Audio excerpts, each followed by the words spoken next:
بہت سارے لوگوں کی میری یہ گفتگو شاید چپ جائے گی، محمد رسول اللہ جیسے زکوٰۃ دلواتے ہیں، دیتے ہیں، ہم میں سے کوئی اب اس کے اوپر نہیں ہے۔ کہاں لکھا ہے کہ ایسے زکوٰۃ بانٹو جس طرح تم بانٹ رہے ہو، جیسے آپ زکوٰۃ بانٹ رہے ہو؟ پچھلے 75 سالوں میں کوئی غریب ختم نہیں ہوا جیسے آپ زکوٰۃ بانٹ رہے ہو، کوئی عمارت مکمل نہیں ہوئی جیسے تم زکوٰۃ بانٹ رہے ہو، کسی کے گھر کے اندر خوشحالی نہیں آئی، کیونکہ زکوٰۃ دے تو رہے ہو، محمد رسول اللہ کے مطابق نہیں دے رہے ہو۔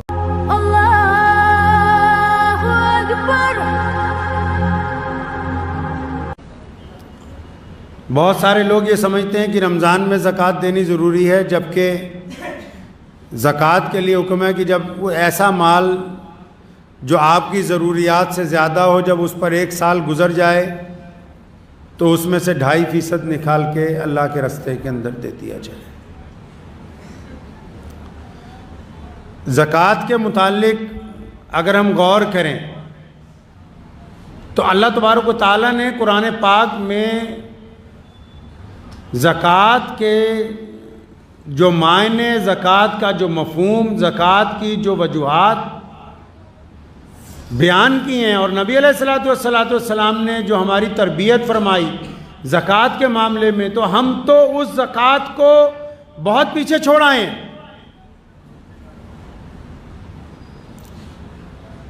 اطمینان کے ساتھ زکوٰۃ کے موضوع کے اوپر قرآن پاک کے احکامات کو، احادیث کو اگر دیکھتے ہیں تو ہماری زکوٰۃ تو اس زکوٰۃ کے ساتھ میل ہی نہیں کھاتی جو پیارے پیغمبر محمد رسول اللہ صلی اللہ تعالی علیہ وسلم نے دینے کے لیے حکم فرمایا ہے۔ پہلی بات تو یہ سمجھ لینی چاہیے زکوٰۃ ہے کیا، یہ ہوتا کیا ہے۔ دیگر مذاہب میں بھی اس کا ذکر آتا ہے۔ اسلام نے اپنے بنیادی ارکان میں سے، یعنی جو بنیادی چیزیں ہیں، توحید کے بعد نماز، روزہ، حج، زکوٰۃ، اور بعض مورخین نے اور بعض ائمہ نے لکھا ہے کہ توحید نماز کے بعد پہلے زکوٰۃ ہے، پھر روزہ اور حج ہے۔ یہ اتنی بڑی بات جو ہے کہ پیارے پیغمبر صلی اللہ علیہ وسلم نے جس کے متعلق احکامات دیے گئے ہوں قرآن پاک میں، جس کا ذکر نماز کے ساتھ آیا ہو، قرآن پاک نے زکوٰۃ کا ذکر نماز کے بالکل ساتھ، جس طرح 2 سہیلیاں ہوتی ہیں، 2 بہنیں ہوتی ہیں یا 2 بھائی ہوتے ہیں، جوڑ کے قرآن پاک نے نماز کے بعد سب سے پہلے جس کا ذکر بالکل جوڑ کر کیا وہ زکوٰۃ کے بارے میں کیا۔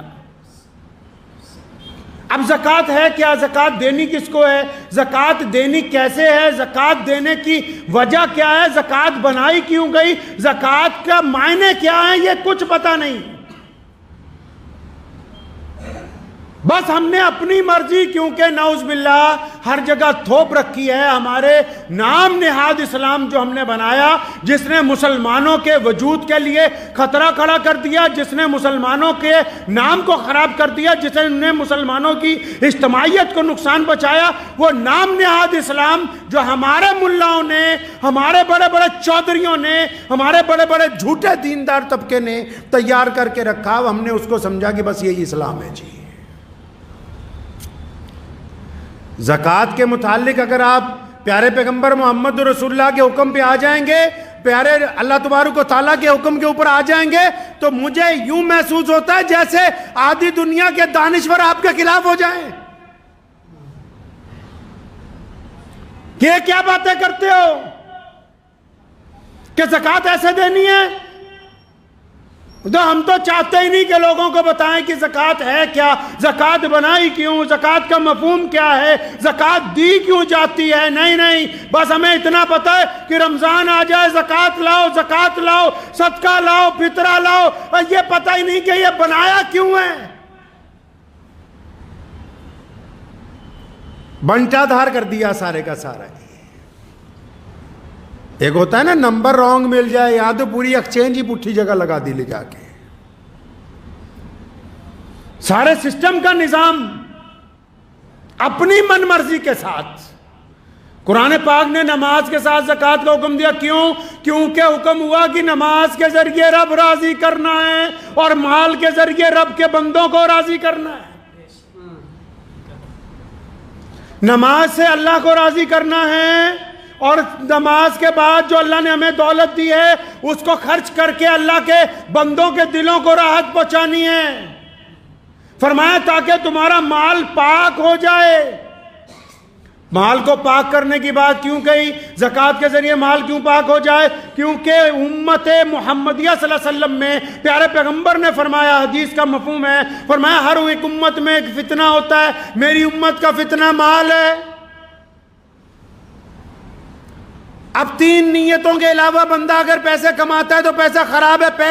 پہلی نیت یہ ہو کہ مجھے کسی کے آگے ہاتھ نہ پھیلانا پڑے، اس لیے میں کام کرتا ہوں۔ دوسری نیت یہ ہو کہ مجھے اپنے گھر والوں کے لیے کسی کے آگے حاجت نہ روا کرنی پڑے، اس لیے کام کرتا ہوں۔ تیسری نیت یہ ہو کہ میرا رب جب مجھے پیسے دے گا تو میں اپنے رب کے راستے میں اس کے بندوں کے اوپر خرچ کروں گا۔ اگر نیت یہ ہے کہ میرا نام ہو کہ بڑی دولت والا ہے، اگر نیت یہ ہے کہ میری مشہوری ہو جائے، اگر نیت یہ ہے لوگ میری گاڑی کی، میرے کپڑوں کی، میرے مکان کی تعریف کریں، تو پھر وہ رب رسول کے نزدیک وہ کمائی اچھی کمائی نہیں ہے۔ قرآن نے کیونکہ انسانوں کی بات کی ہے نا، ابھی پیچھے ایک شادی ہوئی ہمارے دیش میں، جتنے یوٹیوبر تھے انہوں نے اس کو مذہب کا رنگ دیا۔ مسلمانوں نے اپنی جگہ، غیر مسلموں نے اپنی جگہ، لیکن اس پوری شادی میں اس دلہے اور اس کے باپ کی بے بسی کے وہ آنسو کسی کو انسانیت کے طور پر نظر نہیں آئے کہ دنیا بھر کی دولت اکٹھی کی جا سکتی ہے، صرف صحت نہیں خریدی جا سکتی ہے، خوشیاں نہیں خریدی جا سکتی۔ ناچنے والے خرید سکتے ہیں، خوشیاں نہیں خرید سکتا کوئی دولت کے ذریعے۔ اپنے جسم کی نشو و نما کو کوئی تبدیل نہیں کر سکتا۔ قرآن پاک نے کتنا بہترین مفہوم بیان کیا۔ حکم ہوا کہ نماز کے ساتھ زکوٰۃ دو۔ زکوٰۃ کس لیے دینی ہے میرے مولا؟ اللہ تعالیٰ نے اپنے بندوں کو سمجھایا کہ تم اپنے مال میں سے، یہ تو محمد رسول اللہ کی امت کو کہہ دیا 2.5%۔ پہلے تو اللہ کو جب رسول اللہ سے پوچھا نا لوگوں نے، یا رسول اللہ کے راستے میں کتنا خرچ کریں، غریبوں کو کتنا دیں؟ فرمایا جتنا تمہارے پاس ہے نا، جو اپنی ضرورت کے لیے رکھ لو، باقی کا سارا اللہ کے راستے کے اندر دے دو۔ سیدنا عثمان غنی رضی اللہ تعالیٰ عنہ کے بارے میں لکھا ہے کہ سیدنا ابو بکر صدیق رضی اللہ تعالیٰ عنہ خلیفہ تھے جب مسلمانوں کے، تو یمن سے ایک آدمی قرض کے اندر پریشان تھا، وہ یمن سے چلا، سیدنا عثمان رضی اللہ تعالیٰ عنہ حضرت ابو بکر کے پاس آیا کہ جی مجھے 2000 دینار چاہیے، میرے پہ بڑا قرضہ ہے۔ حضرت ابو بکر صدیق نے اسے چائے وائے پلائی، دودھ پلایا، کھجوریں کھلائی، اور فرمایا بھائی میرے پاس تو آج کل پیسے نہیں ہیں، میں تجھے ایک بندہ کے نام لکھ کے دیتا ہوں، پرچی لکھ کے دیتا ہوں، ان کے گھر چلے جاؤ، وہ تمہیں سب کچھ دے دیں گے۔ اب وہ کیا ہوا کہ وہ بندہ حضرت ابو بکر صدیق سے عثمان رضی اللہ تعالیٰ عنہ کا پتہ لے کے حضرت عثمان رضی اللہ تعالیٰ عنہ ان کے کوٹھی پہ پہنچ گیا۔ جب دروازہ کھٹکھٹایا تو اندر سے حضرت عثمان رضی اللہ تعالیٰ عنہ اپنے بیٹے کو ڈانٹ رہے ہیں، سیدنا عثمان رضی اللہ تعالیٰ عنہ۔ کون سیدنا عثمان رضی اللہ تعالیٰ عنہ؟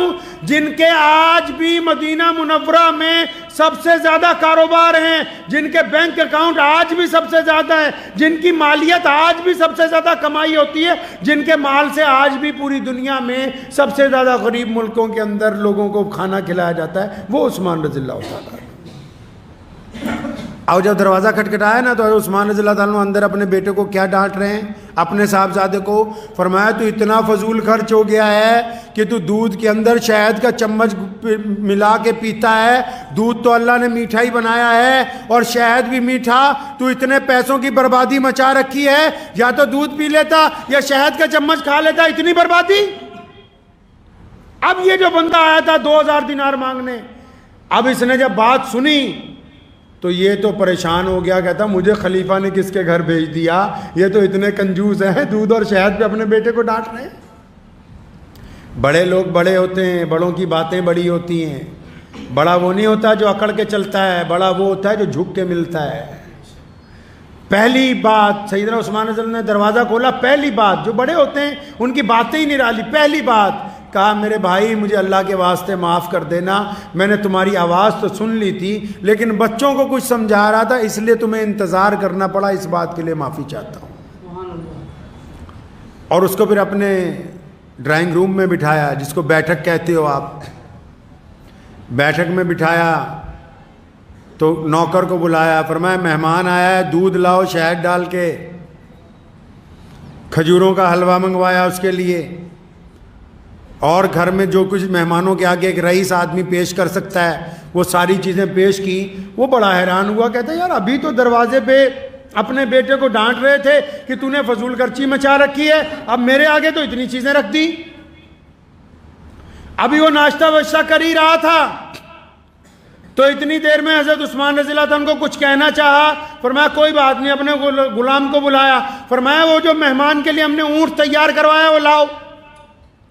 اب وہ غلام وہ اونٹ لے کے آیا اس مہمان کے ساتھ، جب وہ اپنے صحن میں پہنچے، فرمایا اس اونٹ میں وہ جو تھیلے لٹک رہے ہیں، ایک تھیلے میں 5000 دینار ڈال دیے تمہاری ضرورت کے لیے، تمہارے اور تمہارے گھر والوں کے لیے دوسرے تھیلے میں کپڑے نئے ڈال دیے تاکہ تم اچھا لباس پہن سکو، اور اس کے آگے والے میں سفر کے لیے تمام خشک چیزیں، میوہ جات، خشک گوشت وہ ڈلوا دیا ہے تاکہ راستے میں تمہیں بھوک لگے تو کھاتے پیتے جانا۔ تو وہ بڑا حیران ہوا کہ بھائی یہ تو اپنے بچوں کو دودھ شہد پر ڈانٹ رہے تھے اور میرے لیے تو 2000 دینار چاہیے تھے، 5 دے دیے۔ تو وہ تھا تو دیہاتی نا بدو، جب سب کچھ مل گیا نا، کہنے لگا حضرت یہ جو اونٹ ہے یہ کب واپس کرنے آؤں؟ حضرت عثمان رضی اللہ عنہ نے فرمایا بچے یہ واپس کرنے کے لیے تو دیا نہیں، یہ بھی ساتھ ہی میں ہے، یہ بھی ہدیہ ہے۔ سیدنا عثمان رضی اللہ عنہ کے بارے میں ایک جگہ لکھا ہے کہ ایک مرتبہ ان سے کوئی بندہ شہد مانگنے کے لیے آیا، ان کا غلام ذرا تیز ترار تھا تو اس نے ان کو کہا حضرت یہ شہد چاہتا ہے تھوڑا سا، فرمایا اس کو 1 ڈول دے دو۔ تو غلام بہت تیز تھا تو اس نے کہا اچھا حضرت اگر اس کو 1 ڈول دے دیں گے تو کیونکہ 2 ڈول باندھے ہوتے ہیں اونٹ کے دونوں طرف، فرمایا اگر 1 پورا اس کو دے دیں گے تو دوسرا گر جائے گا، فرمایا ایسا اچھا اس کو ایسا کرو دونوں دے دو۔ وہ کہنے لگا حضرت دونوں یہ اٹھائے گا کیسے؟ فرمایا جس اونٹ پر لاد رکھے وہ بھی دے دو۔ اب جب حضرت نے یہ کہا نا تو بھاگا ہی گیا، تو وہ بندہ سمجھ رہا تھا کہ یہ بار بار میرے سے اڑ رہا ہے، اس نے اس غلام کو پوچھا، کہنے لگا اس کے بعد تو نے کوئی سوال نہیں کیا کہ اونٹ جو ہے اس سے بھاگ جائے گا، یہ لے جا نہیں سکے گا؟ کہتا میں ان کو جانتا ہوں، ان کے گھر میں نوکری کرتا ہوں، اگر میں یہ کہہ دیتا کہ حضرت یہ اونٹ نہیں چلا پائے گا تو حضرت عثمان مجھے کہتے تو بھی اسی کے ساتھ چلا جائے، تجھے بھی ہدیہ کر دیا۔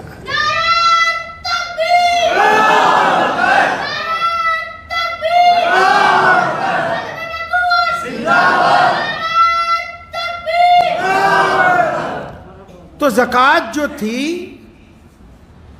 اس لیے بنائی گئی تھی کہ اللہ تبارک و تعالیٰ آپ کے دلوں میں سے مال کی محبت کو ختم کر دے۔ پہلے زکوٰۃ کے مطلب سمجھ لو۔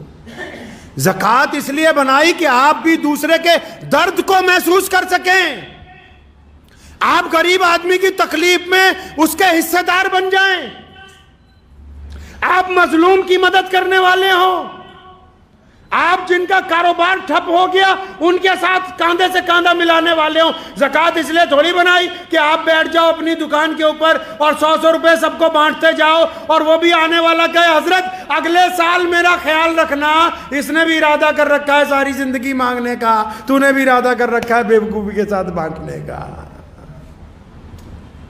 اگر زکوٰۃ کو سنت کے مطابق لے آئیں گے نا، بہت سارے لوگوں کی میری یہ گفتگو شاید چپ جائے گی، محمد رسول اللہ جیسے زکوٰۃ دلواتے ہیں دیتے ہیں، ہم میں سے کوئی اب اس کے اوپر نہیں ہے۔ پورے قرآن حدیث میں کہاں لکھا ہے کہ ایسے زکوٰۃ بانٹو جس طرح تم بانٹ رہے ہو، جیسے آپ زکوٰۃ بانٹ رہے ہو؟ پچھلے 75 سالوں میں کوئی غریب ختم نہیں ہوا جیسے آپ زکوٰۃ بانٹ رہے ہو، کوئی عمارت مکمل نہیں ہوئی جیسے تم زکوٰۃ بانٹ رہے ہو، کسی کے گھر کے اندر خوشحالی نہیں آئی، کیونکہ زکوٰۃ دے تو رہے ہو محمد رسول اللہ کے مطابق نہیں دے رہے ہو۔ رسول اللہ کیسے زکوٰۃ دیتے ہیں جی؟ رسول اللہ زکوٰۃ کیسے دلواتے ہیں؟ اس میں حیرت کی بات اور بتا دوں آپ کو، بڑی حیرت، اسلام کا پلر ہے زکوٰۃ، لیکن پیارے پیغمبر محمد رسول اللہ نے کبھی زکوٰۃ دی نہیں، کیونکہ ان کو دولت سے محبت تھی نہیں۔ جتنا آیا سورج غروب ہونے سے پہلے لٹا دیا اللہ کے راستے کے اندر۔ چاہے ابو ہریرہ ہوں اور چاہے مولا علی کرم اللہ وجہ ہوں، جو کچھ آیا سورج غروب ہونے سے پہلے اللہ کے راستے کے اندر لوٹا دیا۔ حضرت علی کو کسی نے پوچھا کہ مولا کیوں نہیں پیسے جمع کر کے رکھتے؟ فرمایا ٹھیک ہے، جائز تو ہے، اگر جمع کریں گے تو پھر حساب دینا پڑے گا۔ زکوٰۃ کیوں بنائی؟ اب سمجھو، زکوٰۃ اس لیے بنائی تھی کہ دولت مند آدمی کے دل میں مال کی محبت کم ہو جائے، کیونکہ مال فتنہ ہے۔ مال ہمیں کہتا ہے عیاشی کرو، مال ہمیں کہتا ہے کہ فالتو پیسے گھر پہ خرچ کرو، مال ہمیں کہتا ہے کہ دوسروں کے اوپر لٹاؤ، مال ہمیں کہتا ہے غیر ضروری دعوتیں کرو، مال ہمیں کہتا ہے کہ زنا کی طرف جاؤ، مال ہمیں کہتا ہے بدکاری کی طرف جاؤ۔ مال میں سے جب غریب کا حصہ نکالیں گے تب ہمیں کچھ عقل آئے گی کہ ہاں یہ صرف ہمارے لیے نہیں ہے، ہمارے رب نے اس لیے دیا ہے کہ ہم اس سے غریبوں کی مدد کر سکیں۔ مال پاک ہو جائے گا، یعنی دماغ میں سے گندگی نکل جائے گی، اس لیے فرض کی گئی، نماز کی طرح فرض کی گئی۔ بدبخت ہیں وہ لوگ جو صاحب زکوٰۃ ہونے کے باوجود اپنا حساب لگا کے زکوٰۃ نہیں دیتے۔ یاد رکھو، جو زکوٰۃ کو خود ہی کھا رہا ہے اس کی نسلوں کے اندر دین باقی رہنے کے امکانات کم ہو جاتے ہیں۔ کیوں؟ کیونکہ زکوٰۃ نہ دینے کی وجہ سے، بدبختی کی وجہ سے گھر کے اندر غربت آ جاتی ہے، جہالت آ جاتی ہے، وہم پیدا ہو جاتا ہے۔ اب رسول اللہ کیسے زکوٰۃ دیتے تھے سنو۔ رسول اللہ فرماتے تھے، اسلام نے جو شریعت میں آئیڈیل دیا زکوٰۃ کا نا، ہم میں سے کوئی اس پر نہیں ٹکا ہوا۔ کیا آئیڈیل ہے جی زکوٰۃ کا؟ محمد رسول اللہ نے سیدنا ابو بکر کی ڈیوٹی لگا رکھی ہے، سیدنا بلال رضی اللہ عنہ کی ڈیوٹی لگا رکھی ہے، ابو ہریرہ کی ڈیوٹی کیا ڈیوٹی ہے جی؟ کہ زکوٰۃ اکٹھی کر کے یہاں لاؤ مسجد نبوی میں۔ زکوٰۃ کو سینٹرلائز کیا، اکٹھا کیا زکوٰۃ۔ کون کہتا ہے زکوٰۃ صرف پڑھانے کے لیے دینی چاہیے؟ لوگ کہہ رہے ہیں کہ صرف مدرسوں میں دو۔ جو دوسرے لوگ ہیں ماڈریٹ زکوٰۃ فنڈ جنہوں نے بنا رکھے ہیں، وہ کہہ رہے ہیں صرف ہمیں دو، ہم یونیورسٹیاں بنائیں گے، کالج بنائیں گے۔ کہاں کس کتاب میں لکھا ہے کہ زکوٰۃ تمہیں پڑھانے کے لیے دینی ہے؟ محمد رسول اللہ نے زکوٰۃ کا مرکز بنایا۔ کیوں مرکز بنایا؟ کیونکہ اس محلے کی زکوٰۃ جب اس مسجد میں اکٹھی ہوگی، حضرت عمر ثانی عمر بن عبدالعزیز رحمۃ اللہ علیہ فرمایا کرتے تھے، جب زکوٰۃ اکٹھی ہو جائے نا تو جس کاروباری کا بھٹا بیٹھ گیا ہے، جس کاروباری کے اوپر اتنا قرض آ گیا کہ دکان بند ہو گئی ہے، جس مسلمان کے پاس اتنے پیسے بھی نہیں کہ وہ دہاڑی بھی کر کے اپنا روزگار نہیں چلا پاتا، تمہارے پڑوس میں جو ایسا بندہ ہے جس کے پاس کاروبار سرے سے ہے ہی نہیں، جو ایک ریڑھی لگانے کے قابل بھی نہیں ہے، یک مشت ایک آدمی کو ہر سال اتنی زکوٰۃ دو کہ اگلے سال وہ زکوٰۃ دینے والوں میں شامل ہو جائے۔ کیسے زکوٰۃ بانٹ رہے ہو؟ کیا رسول اللہ کی سنت ہے یہ؟ کس کتاب نے کہا کہ یہ سنت ہے؟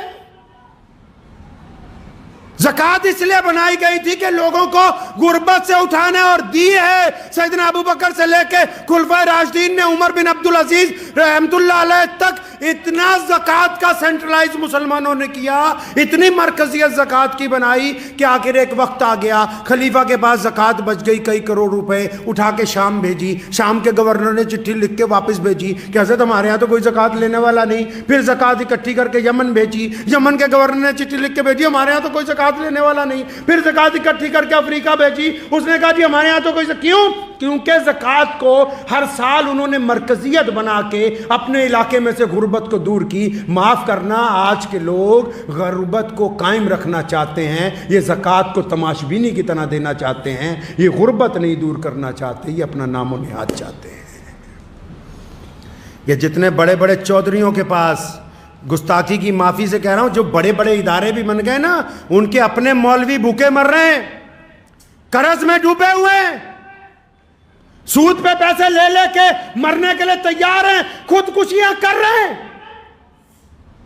اور تم زکوٰۃ کے اوپر سانپ بن کے بیٹھے ہوئے ہو کہ نہیں یہ تو پڑھائی پر۔ کس پڑھائی پر؟ اسلام نے کہا کہ جو غریب ہے اس کو اتنا دو، اتنا دو، اتنا دو کہ آئندہ سال یہ خود اپنے بچوں کو پڑھائے، یہ خود دوسروں کو زکوٰۃ دے، یہ خود اپنی بیوی بچوں کا خرچ اٹھائے۔ تم چاہتے نہیں، تم کہتے ہو کہ بس غریب کے بچے کو 3 وقت مدرسے میں روٹی کھلائیں گے، اس کی غربت نہیں دور ہونے دیں گے ہم۔